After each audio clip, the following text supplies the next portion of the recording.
Hello, baseball and umpire fans, and welcome to The Leading Edge, where we talk with umpires about umpiring and look to cover topics on both sides of the plate. Joining us on this episode is a man that's been umpiring since 1984, has been to many national and international competitions, has worked professional baseball, and is still trying to get into the world wrestling entertainment industry, Steve Boutang. Topics we cover are how he got into umpiring, his work and experiences within professional baseball, working a gold medal plate in a seniors championship in his home province, and how he's able to get free steak. So sit back, relax, get ready. It's coming.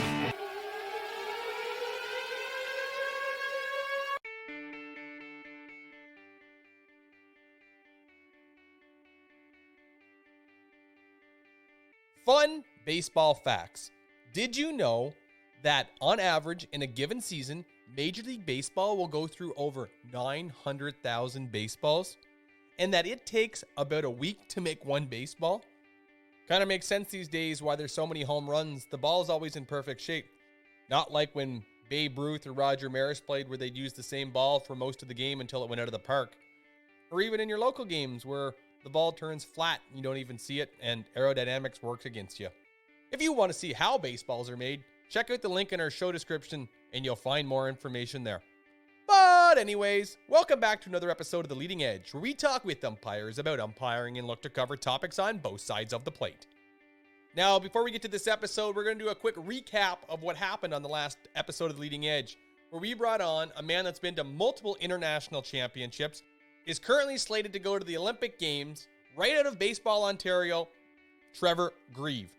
If you didn't get a chance to listen to that episode, here's what you're missing. I think back in the day, the one who always gives me the hardest time is still Ed Quinlan. Yeah, first of all, I'm going to give a shout out to my parents, because you talk about commitment to those 4:30 morning wake ups. Until I was 16 and got my G2 driver's license here in Ontario, and there was a car waiting around the corner, so my parents didn't have to do that much longer. Let's move on. Why did you get into umpiring? Money. Do you still do it for the money today? No. At some point in my umpiring career, would just be that provincial elimination championship. I really do have a lot of fond memories of back in the day, those provincial championships. Don Gilbert used to be the supervisor of umpires here in Ontario. Doesn't matter where you are. If you're an umpire, you're part of that family. And absolutely, it is a family. And, you say that no matter where you go in this country or within a province, umpires are knocking at the door to your dressing rooms. They just want to come say hello. But, minor league baseball, those cities, that team is their life in a lot of those places, right? And it's, what do you do on a Friday night, Saturday night, fireworks, entertainment? You can take a family to an event like that for $40 with your hot dog and pop special and, have a great night. I'm going to take you back to your first championship. We might have heard about it on our last episode. Guy by the name of Stu Sherwater told us he might have had the gold medal plate in that championship. If we ever need to see the VCR, I even have the VCR of that game too. So Cooper and Lance Barksdale was working right field, and we actually thought I was going to set a record. I was on pace for 9 instant replays in one game. And don't burn bridges. Don't burn bridges. And I say that in a sense that, you might be working with somebody a year from now that you don't know today or tomorrow. Well, Trevor, after our lengthy last episode, I couldn't agree with you more. Don't burn bridges. We're taking that into consideration. Trevor, I'd like to thank you for the time. Thank you for coming on The Leading Edge and sharing with us some of your wisdom. We want to wish you all the best at the 2020 or whatever they're calling it, the 2021 Olympic Games. Now, for our listeners, if you want to check out that episode, you know where to find it. Spotify, TuneIn, Apple iTunes, Google Podcast, Apple Podcasts, Podbean, I don't know, wherever you find podcasts, go find it. Or I'm going to assume, because you're listening to this one, we're going to assume you know where to go and how to get there. But anyways, one more quick blurb. Check out our Facebook. Look up Leading Edge Umpire Stories. The reason why we want you to check out the Facebook is simple. You'll know when the episodes are up. You can drop some comments, send us some feedback, some suggestions, all that fun stuff so that you can be part of the Leading Edge Umpire Stories fan club. But enough with the promotions now. It's time to get to this episode's guest, or should I say this half of the episode guest, Steve Boutang. The reason why I say half is because we have split this interview into two pieces.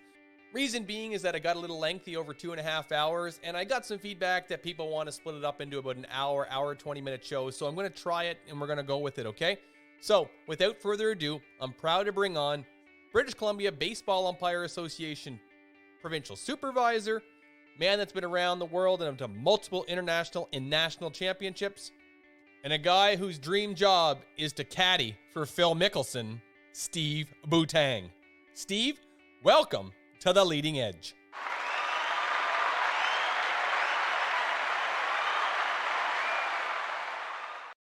Thanks for having me, Phil. Well, the pleasure is all mine.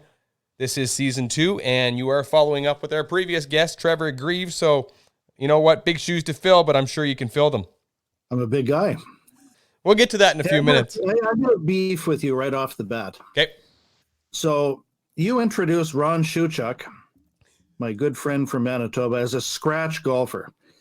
The only thing that he is remotely close to scratching is a 6 or a 7 on his scorecard for every hole that he plays, just so we're clear on that.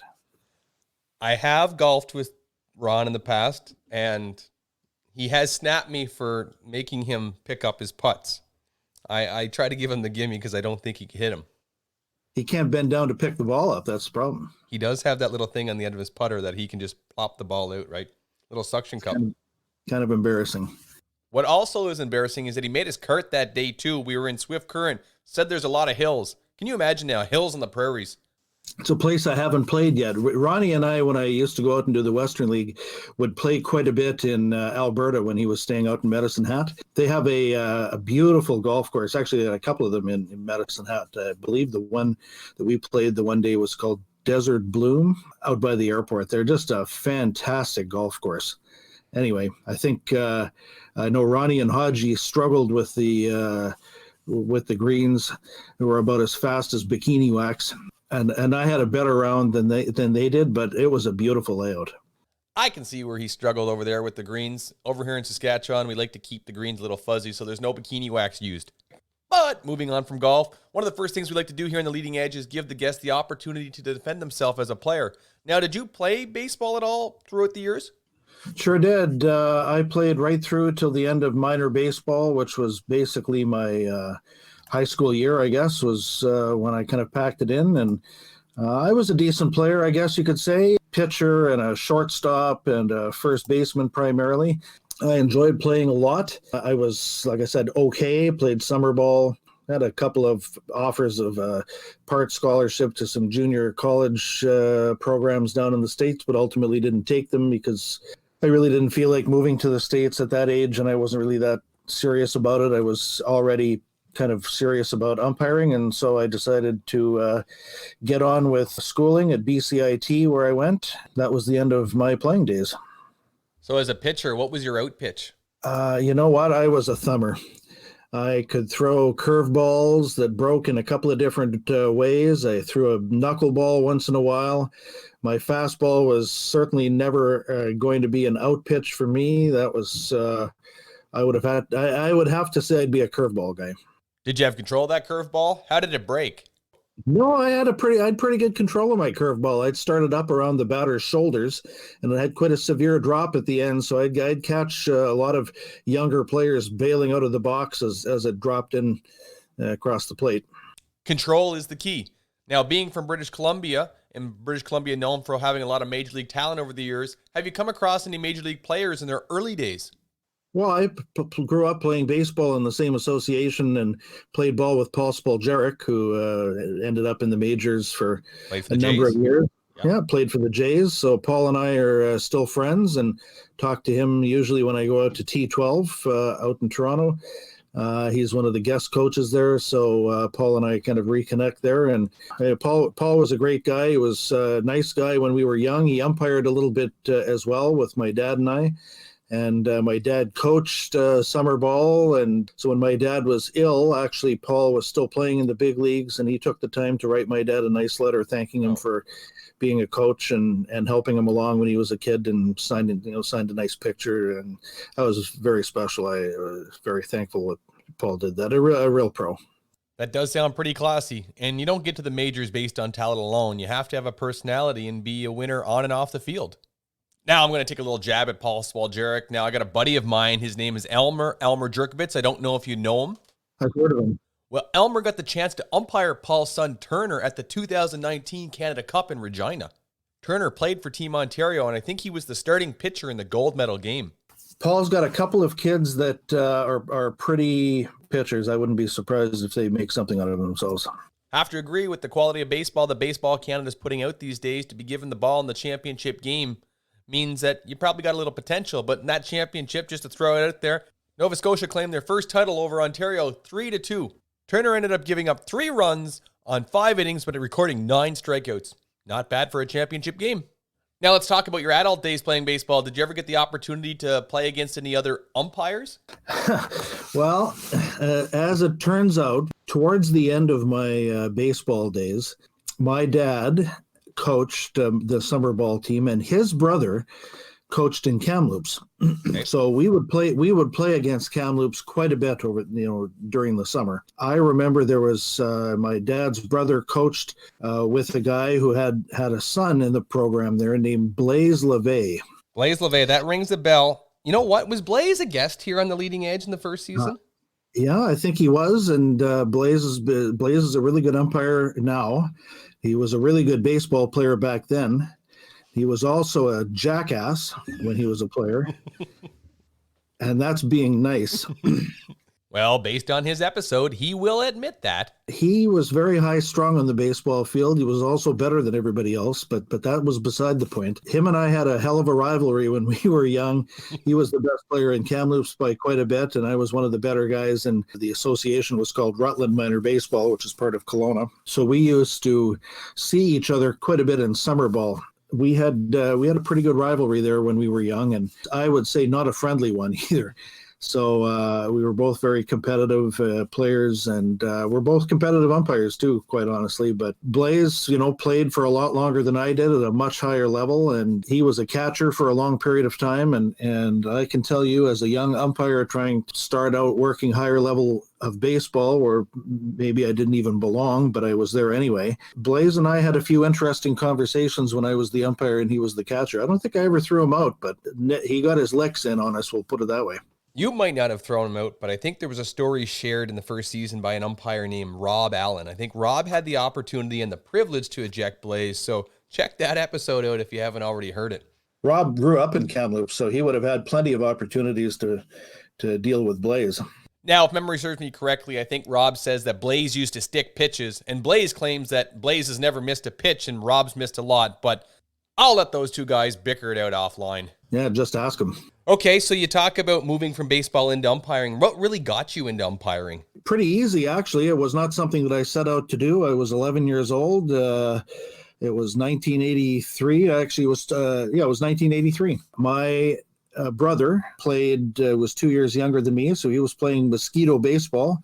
Dad and Mom, of course, would pack the family up and head out to the local minor baseball field to go watch my brother play baseball. Of course, I was too young to stay at home, so I had no choice.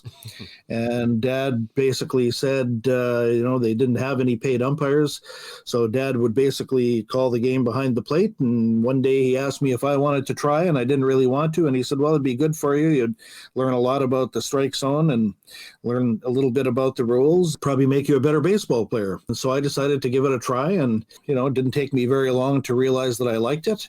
And so Dad would go out and work on the bases, and I'd work home plate, and that's kind of how that started. And so the next year there was an umpire clinic, of course, and so Dad and I decided to go to the umpire clinic, and I was off and running, and that was 1984. Wow, that's quite the tenure.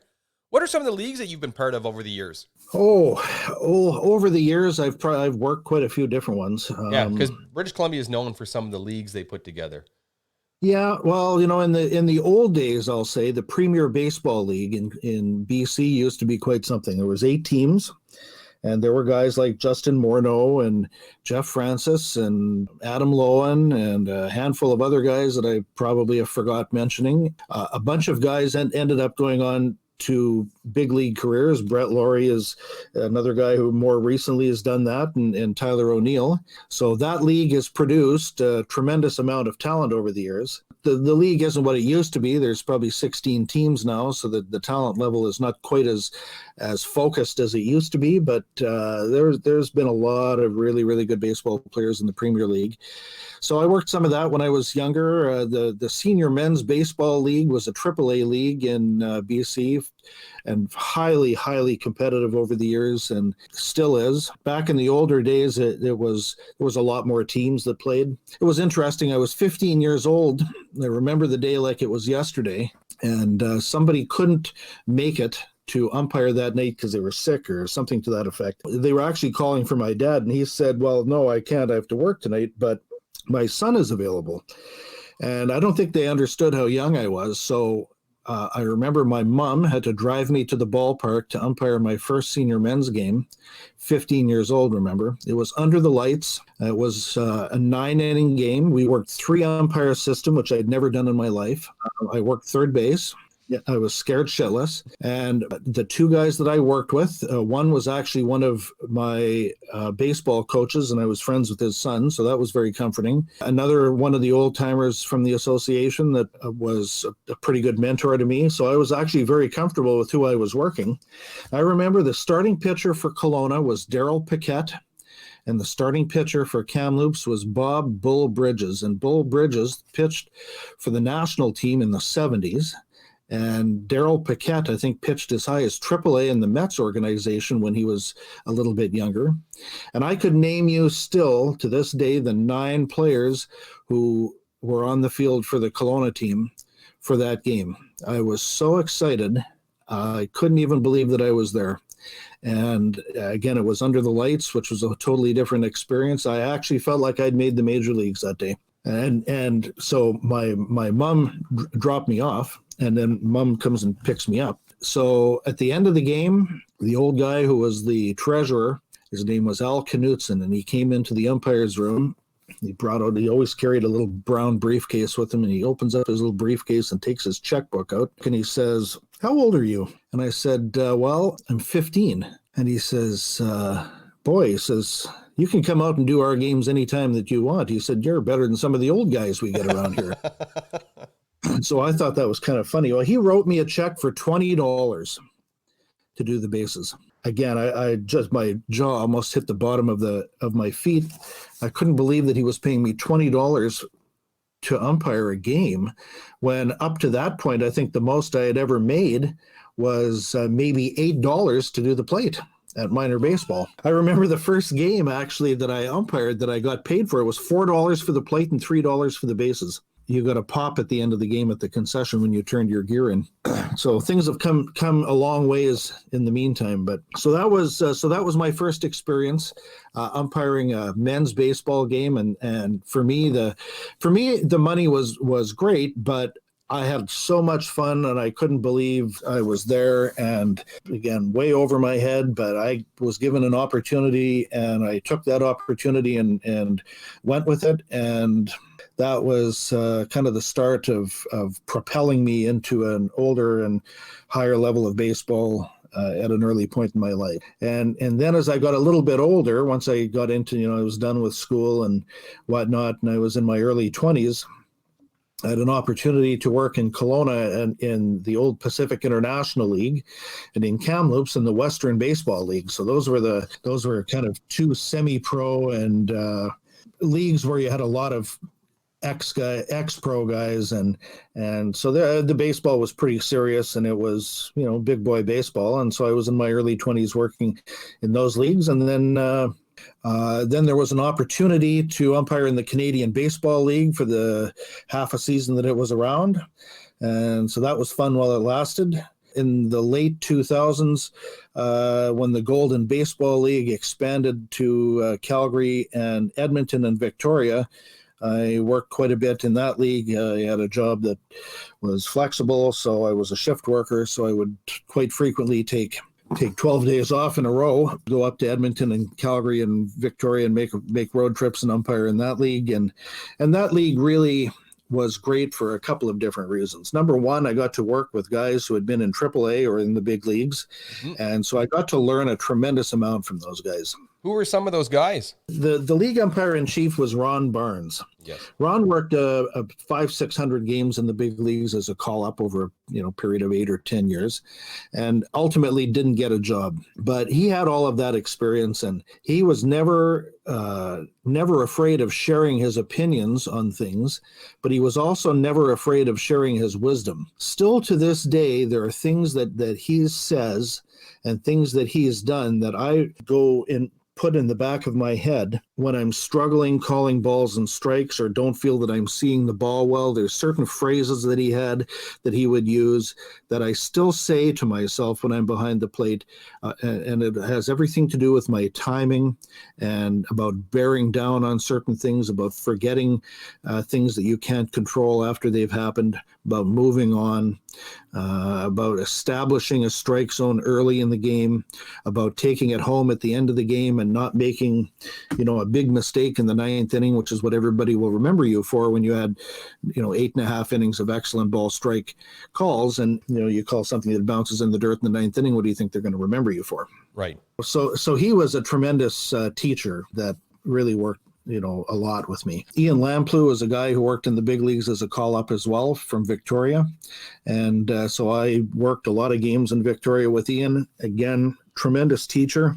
He taught at Jim Evans Umpire School for a long time, so he had a teaching ability as well as an umpire ability. So I got to work a lot with Ian, which was great because he was kind of one of the guys I looked up to in British Columbia as somebody that made it.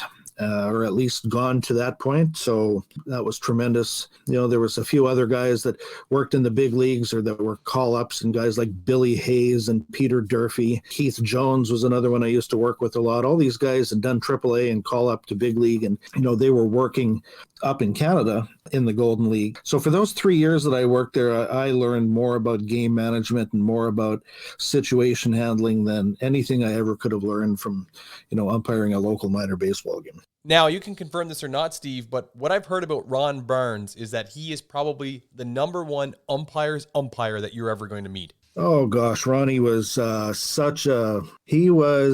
he really, it's not that he hated the players, but he knew how to handle players. And there was a respect level. I mean, Ian and Ron actually were on a AAA crew together when they were coming up.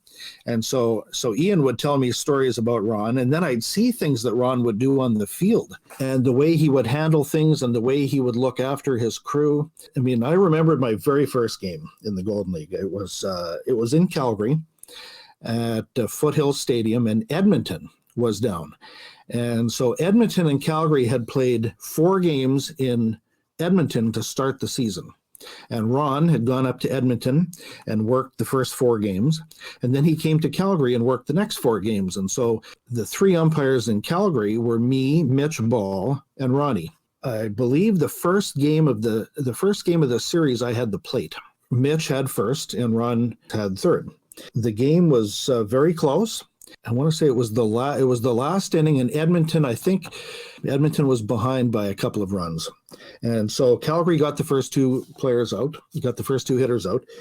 And then I think I had a close call for ball 4. The guy goes to first base. The next guy gets plunked in the ribs. So now there's 2 guys on. Oh, I'm sorry. Edmonton was, I got to get this straight. Edmonton was in front.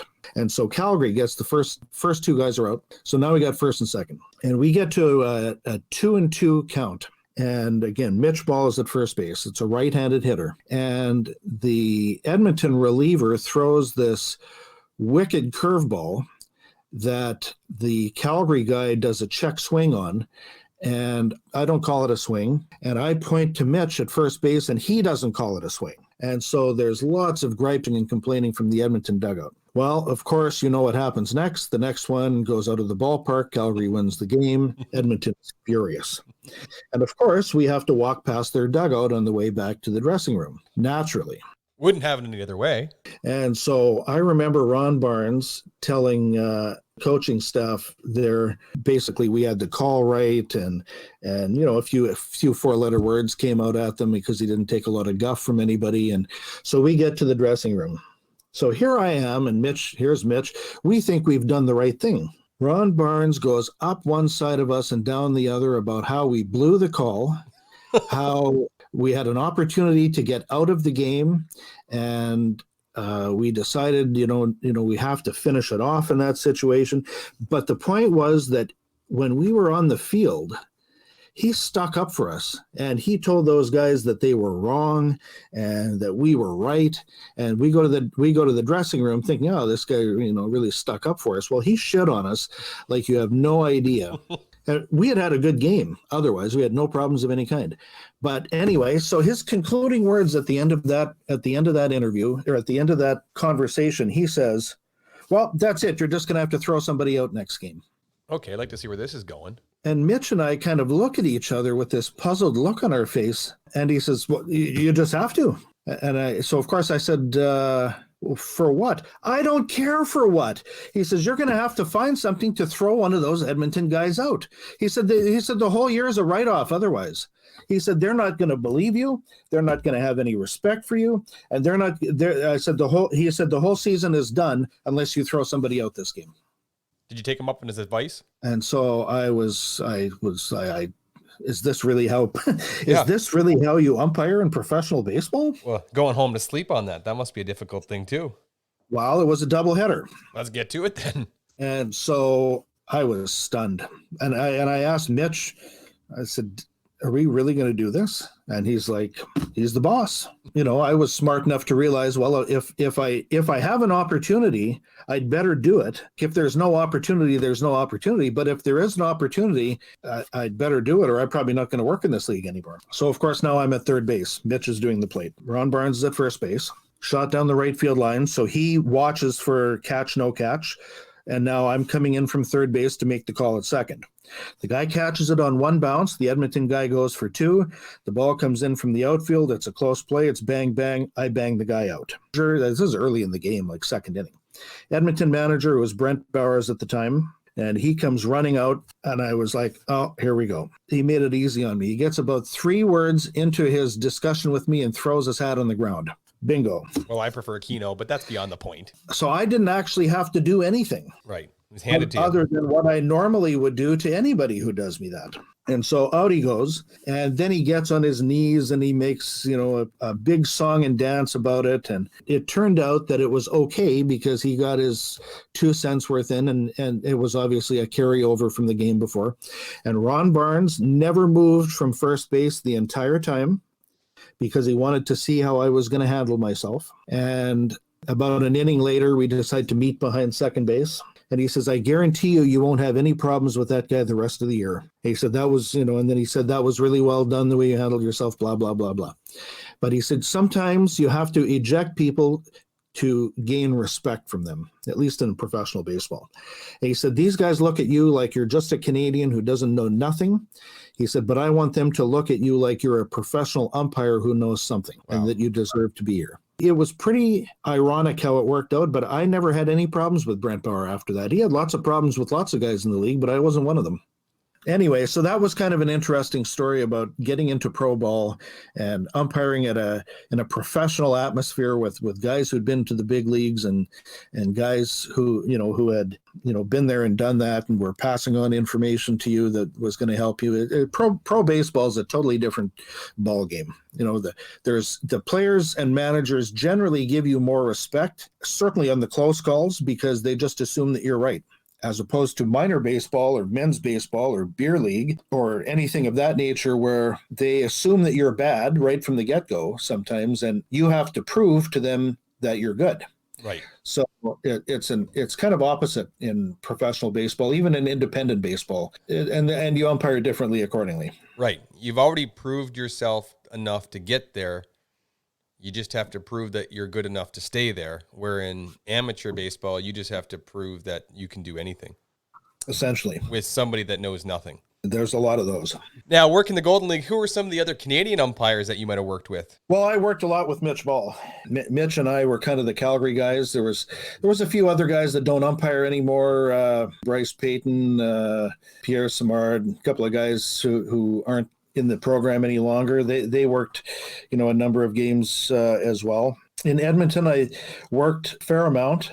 It was nothing for me. I lived in Cranbrook at the time, so it was nothing for me to get off work after a night shift at 7 or 8 o'clock in the morning and drive the 7 hours to Edmonton and sleep for a couple hours in the umpire room and then go out and work home plate. That's how much I wanted to work. Right. And I'm sure I'm not the only guy who ever did that. Basically, anybody who's ever tried to get somewhere probably has stories like that. But that was kind of the way I did it at that time, and that's what I did, for the opportunities, and worked with lots of good umpires, and obviously Corey Davis in Edmonton was a guy that worked a little bit in that league, and it was a real quality Canadian umpire that that we had an opportunity to work with a lot, and that's 10, 12 years ago already. And a lot of the guys who are working in that league, like, Ted Durpak and guys like that, they've all retired. Yeah. So generation, right?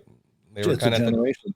And that's the amazing thing about umpiring. I've talked about it before, generational umpiring. You come up with a certain group and you can be at the bottom of the generation or you can be at the top, but we transition through like a family. Yeah, and I mean, there's everybody has a story in Canada about guys that they started in the national program with, and who they've worked with 6 or 8 times in their national career. For me, the guy is Scott Mills. So out of all the national tournaments that I've been to, I think Scotty and I counted 10 or 11 times that we've been to nationals together now. Yeah, offline, he's told me the same thing. I think he says it's in the double digits. So yeah. So that's, everybody's going to have a guy like that or a couple of guys like that, they went to the same tournaments with. And that kind of makes our national program fun too, because, when I first started in the national program in the early 2000s, I didn't know anybody.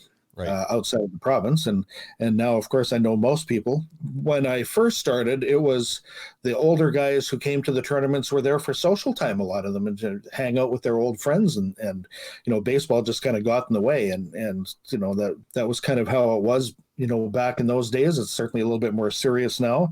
For the guys who've been to a lot of national tournaments, it's nice to reconnect with old friends that you don't see otherwise. For sure. And that's the nice thing about the national program is we typically get into it. We don't know many people outside of our local or provincial scene. And then we get into the program and we go to our first championship. We meet people. And this is, I think, a testament to the program itself is that at one time, it's my interpretation, you were just sent somewhere based on what your provincial supervisor made the recommendation. But now you really enter at a certain level and you have to work your way through it. Now, of course, different people have different abilities depending on where they've been, but it's a stepping stone. You have to go through each division. So you'll see the same guys probably at the same level as you over and over. Yeah, well, here's a perfect example of that. This is how stupid this is. My first national was a junior. And when we talk about generational umpiring, a lot of people from your generation will say that. Maybe their first championship was a cup, was a junior, could have been a senior. It really depended on where the championship was and how many slots that were assigned. That's right. And so my first year I went to a junior. Nowadays that would be unheard of. Part of the reason it's unheard of is because you should start at a minor tournament, at a peewee or a bantam, or maybe even a midget, but you shouldn't do anything higher than that because you don't know the national program, you don't know the expectation level. It can be very overwhelming for a first-time umpire just because of all the logistics and all the different things that go on. You don't know your partners, you don't know anybody who's there. You probably don't even know the supervisors. And there's so many different things that go on in your first national or even your second national that you have to get your bearings. So for me, I go to Windsor, Ontario, and my crew was Rocky Nickel was my supervisor, and I worked with Chris Wilhelm. I had never umpired at a national tournament before, and my first game was at first base. I had umpired lots of junior baseball, obviously, but so the level of baseball wasn't over my head, but I had my own style. I didn't have any, my baseball mechanics, as far as baseball Canada was concerned, were terrible. Right. I was taking calls from a knee at first base, because that's how I did it at home. And nobody had told me otherwise. Looks good, but not functional. Yeah, it's probably looked great on TV, except I wasn't on TV. So again, that didn't go very good with my supervisor. I could not see Rocky enjoying that. Well, Rocky was my crew chief, and he kind of, you kind of asked me, he was like, hasn't anybody ever told you we don't do that? And I was like, no. And so anyway, so my supervisor was Larry Nichols from Manitoba, right? So Larry was an old school guy, and he had his way of doing things, and a great guy, but he had no tolerance at all for things of that nature, and nor should he have. And so, of course, that started me out on the wrong foot right off the bat. Right.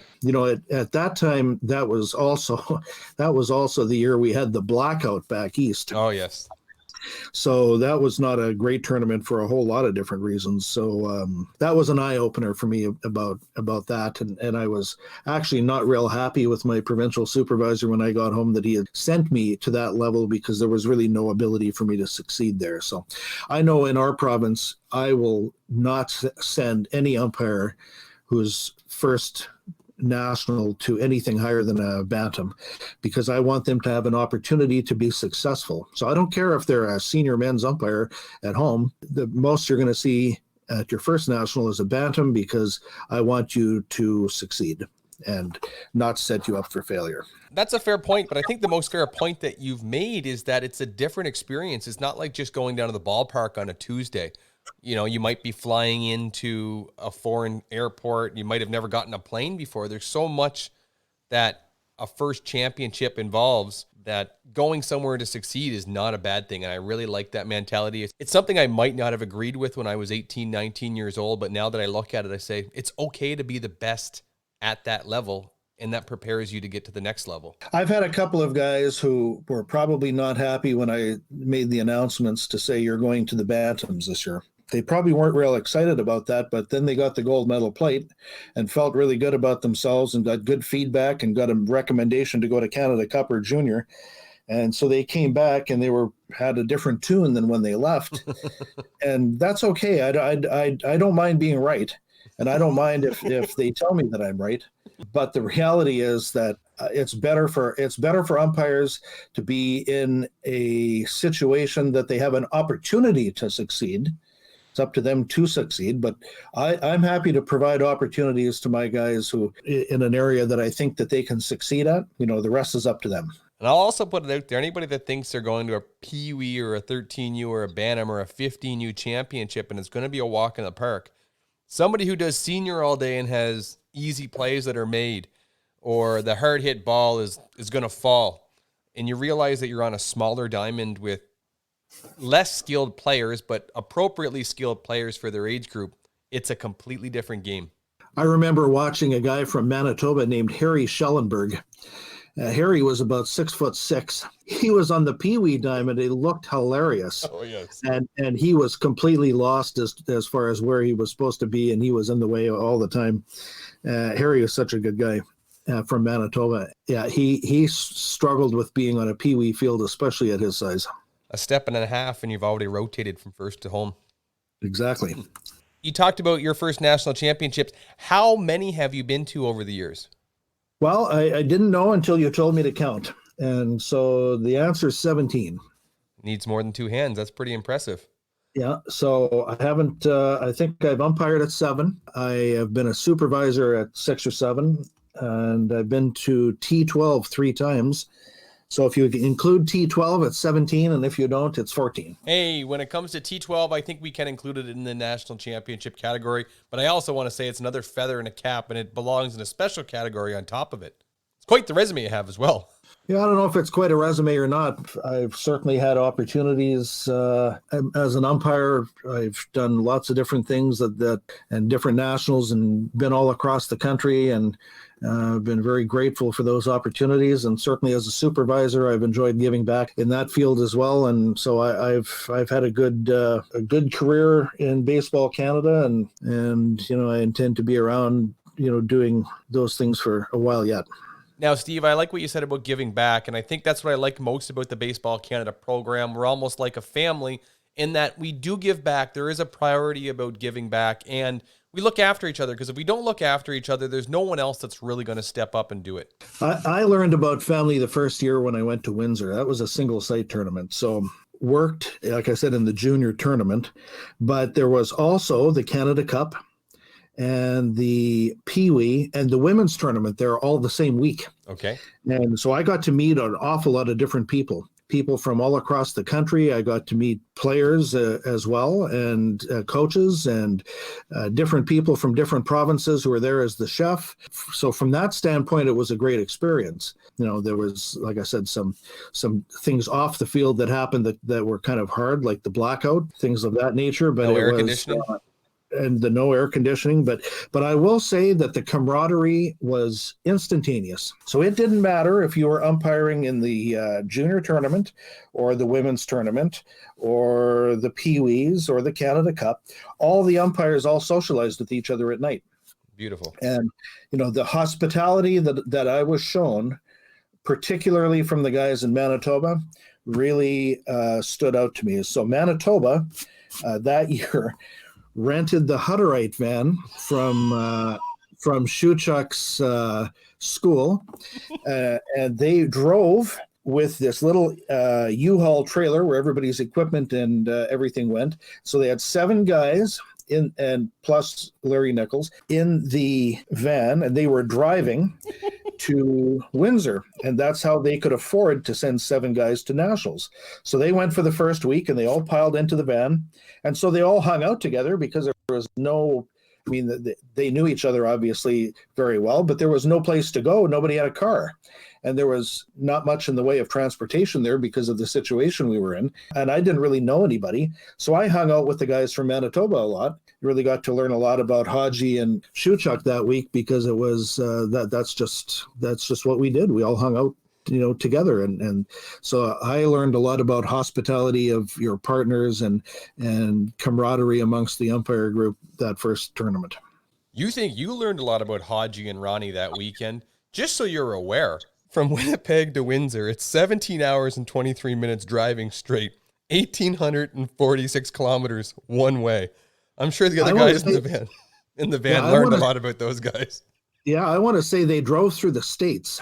Yeah. So I want to say they went down wherever they go down and came up, like Windsor's right on the border of Detroit. So they did the scenic tour through the States and through all the nice cities in the States like Detroit and Chicago and Green Bay and things of that nature. And so they went that way. And I don't know.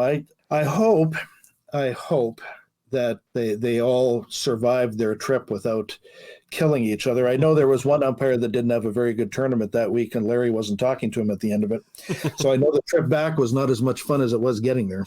Well, as I look at the Google map, if they left Winnipeg, they had to go down through North Dakota, over across into Minnesota, down through Wisconsin, into Illinois, across into Indiana, like you said, into Michigan, and then into Ontario. So I'm sure they had a few states to battle it out, and probably some cheap adult beverages once you cross that border too. Well, just knowing Haji and Ronnie, I'm pretty sure there was a few chili millies consumed over the course of that trip. Well, rumor has it that's the week that Ronnie went dry, but we won't talk about it. He's been dry for a lot of things for a long period of time. Yeah, he does have a dry sense of humor. Okay, Steve, we have to ask, you talk about hospitality in 2003, and that's where you really learned about everything and everybody getting together. Can you share with us some funny stories that might have happened off the field in Windsor? Oh, by far the funniest thing that I've ever seen. All the tournaments conclude on the last day. All the umpires, for the most part, are back at the hotel. Some of them are out.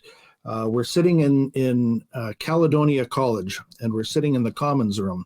And so all of us are sitting around. There's probably 15 or 20 of us. A lot of guys that people would know. Guy from Newfoundland, who you've had on your show, named Dave Buckingham, just a gem of a human being. And the Quebec coach, he has the Canada Cup with him. And so he comes into the middle of the umpires' commons, and we're all sitting around, and Bucky was sitting right next to the door on the couch. So Joel comes into the room, and he says in his very thick French accent, and he says, "You see, we won the Canada Cup even though the umpires squeeze us all weekend." And Bucky, without batting an eye, reaches up from behind him, grabs him by the balls, and says, "How do you like that squeezing you by?" I think Trevor Drury shared that story once, and I'm glad that we can confirm it because Bucky was denying it heavily, but... Oh, it happened. It happened. It was the funniest thing I'd ever seen. Well, it's definitely a story that'll live in infamy, that's for sure. 2006, you get the opportunity to umpire at the Canada Cup. That's in Medicine Hat. I see on the umpire roster that year is former MLB player and eventually 1992 Olympian Ossie Chavarria. What was it like to umpire at a championship at that level with a man who had been around the world? Well, Ossie is from BC. Right. And so I had already umpired with him before going to Medicine Hat. Ossie is such a clown. For the listeners, a lot of people really don't even know who he is, but he was from Panama, is where he was raised. Right. And then he came to the States. He lied about his age. Yes. So if you ever look at his baseball card, the age is actually listed 2 years younger than what he actually was. And that was to make him more palatable to teams who may have wanted to sign him because he came over late. Okay. And so anyway, so that's how he started. And he played for the Kansas City Athletics. And then he was traded to the Yankees and never actually played for the Yankees. But so his 3 years in the big leagues were with the Kansas City Athletics. And then wherever he ended up getting traded to after that, the farm team was the Vancouver Mounties of the AAA Pacific Coast League. And so he ended up playing in Vancouver at the AAA level and met his wife, Donna, and decided that he was going to retire. And so that's where he ended up living. He coached for a number of years with National Baseball Institute. And then in 1978, Ossie was coaching an NBI game in Idaho, and the umpires didn't show up. And that's a whole nother story. Ossie ended up umpiring the game. Okay. Got positive reviews, I guess, about his abilities. And so our provincial supervisor at the time, that was Howard Chapman, asked Ossie if he would come out and umpire with him the next year, and he did. It was pretty obvious at that time, Ossie obviously knew everything there was to know about ball strike, out safe. His ability on the field was fantastic. His mechanics were no hell, never really were. The fact was that his ability on the field, he could out-umpire most guys, with his eyes closed. At an international level, he was very desirable, of course, because number one, he was competent, but number two, he was fluent in Spanish. Right. And so he was able to be put into all sorts of different situations and all sorts of different games. He had the pedigree and the resume behind him. All of Canada and all of the baseball community knew who Ossie Chavarria was. He ended up going to the Olympics representing Canada in 1992. And then he umpired for a long time, and he actually only retired a few years ago here in BC. He was about 70 when he finally quit. As it turned out, Ossie was part of crew, so I really enjoyed having him at a national tournament, different atmosphere than umpiring with him at a men's tournament in BC. And Howard Chapman was the supervisor at that Canada Cup. Okay. And so Howard and Ossie were... Jekyll and Hyde in one way, grumpy old men in another way. Ron and Haji in another way? They were Ron and Haji in another way. And so they would play jokes on each other and say funny things to each other. And Ossie would always try to ramp Howard up, and then he'd turn and look at you and kind of laugh and smile because he knew that he was upsetting Howard. And it was always very funny. Howard in his own right, he butchered the English language like nobody ever did before.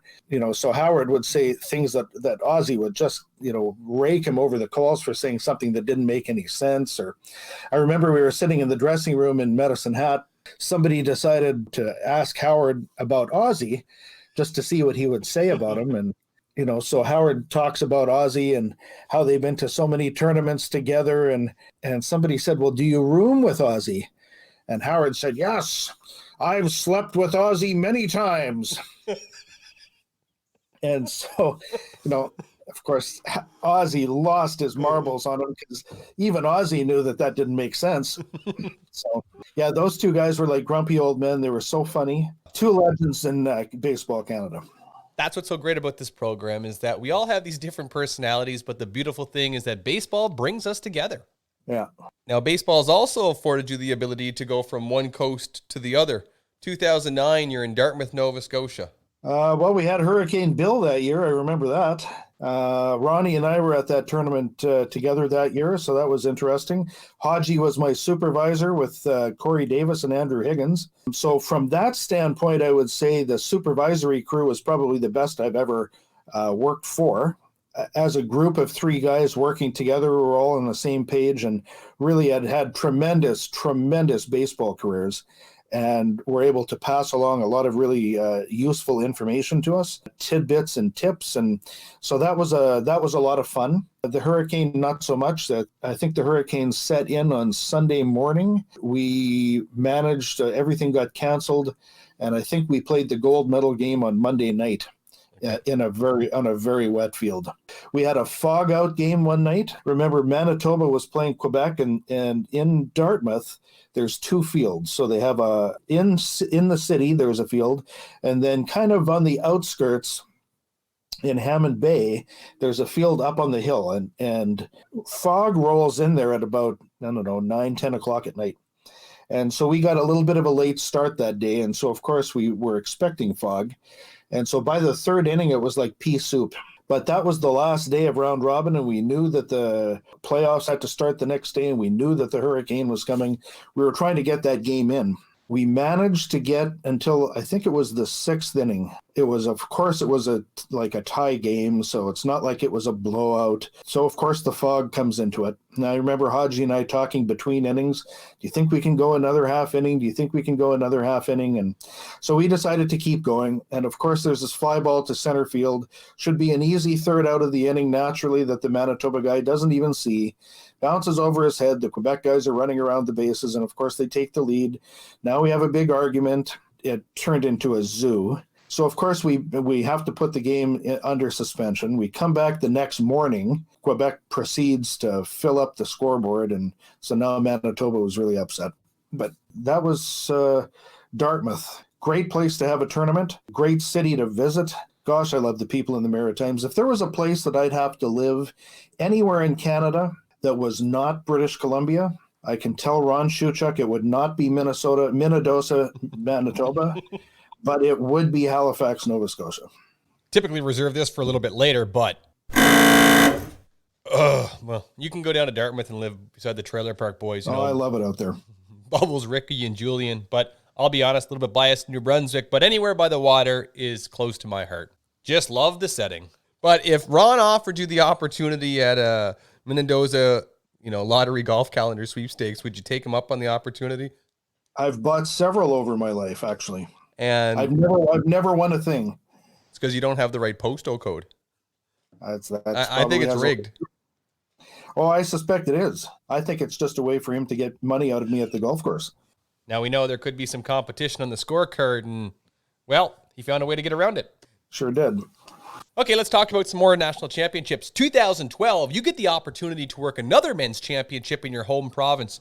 What was that like? Yeah, that was 2012. That was a tournament that, again, Andrew Higgins was a supervisor there at that tournament, and his philosophy was that it's the highest level of tournament that we have. Let's try to do as many 4-umpire system games as we can. And so we worked with a different crew every game. I learned a lot. I learned a lot about 4-umpire system. I learned a lot about adapting to a play and getting into position for something that might happen in the future. I learned a lot about umpiring that weekend, and I had a good time. I'm not a big fan of Prince George as a city, but the fact that I got to umpire a national tournament in my own province, I thought was pretty cool. We had one game that we had 4 umpires from BC. We all worked together.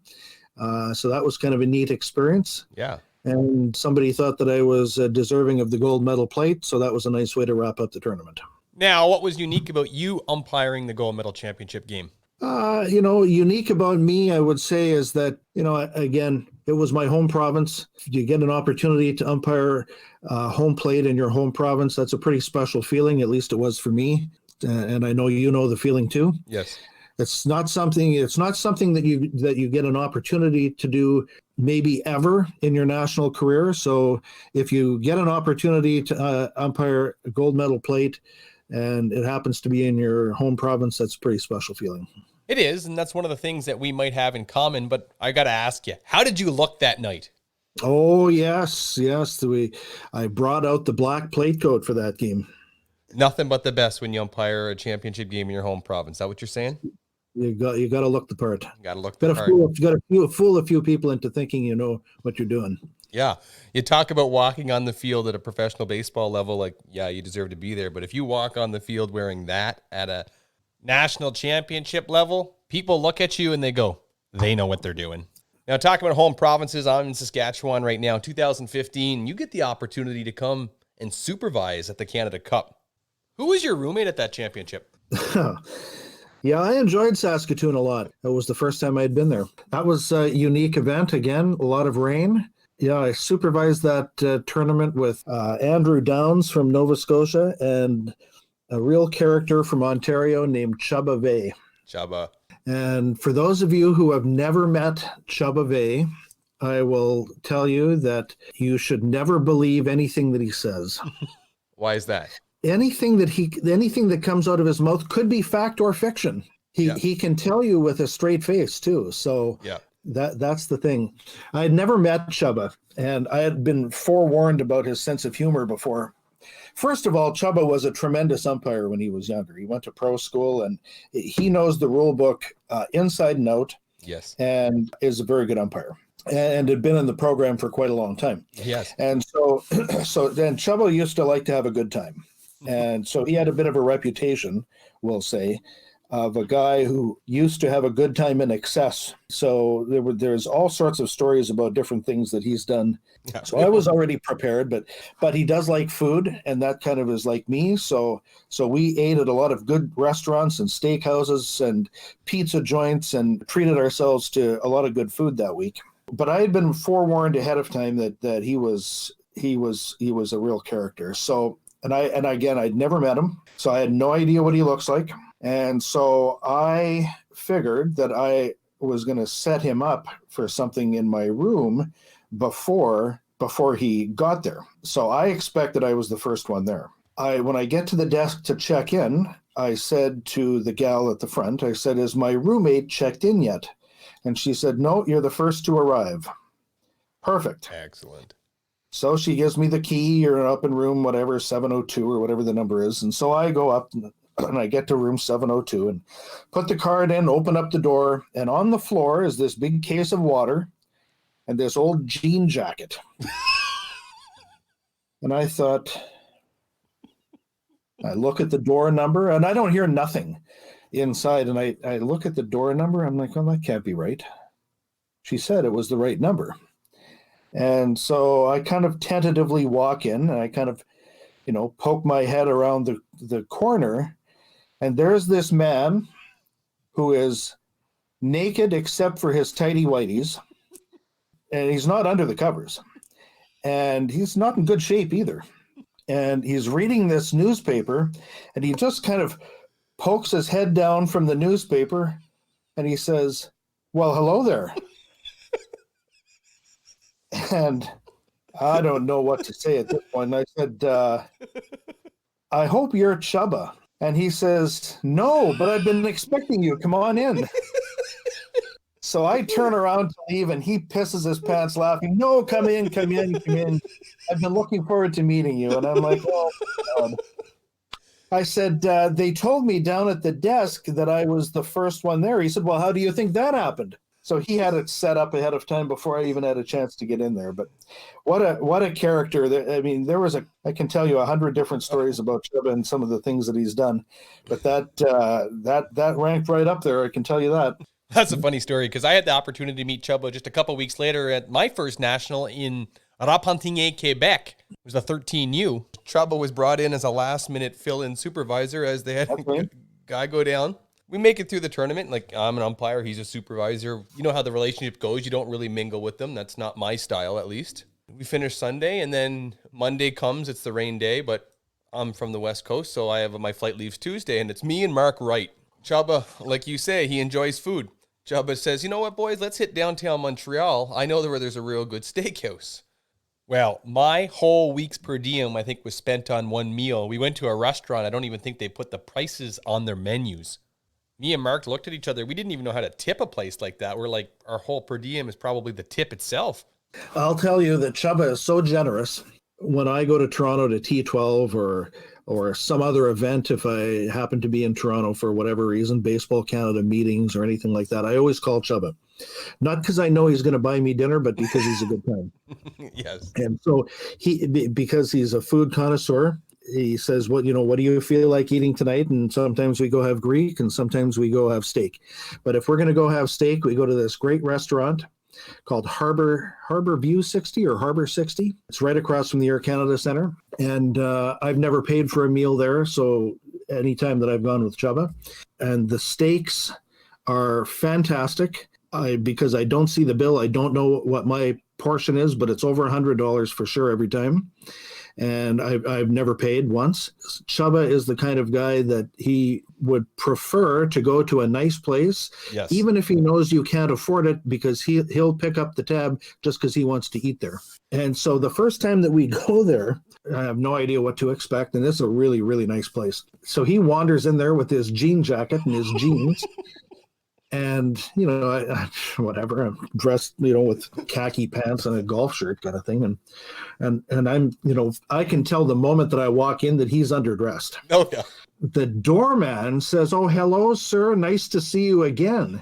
"Hello, Mr. Vey," says the guy upstairs at the maitre d' station. And I'm like, "Hello, Mr. Vey. What the hell kind of place are we in here? Like, how do they know him?"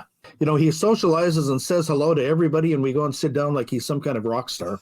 And maybe he is, for all I know. He is, yes. He never actually says what he does for work. So, maybe he is.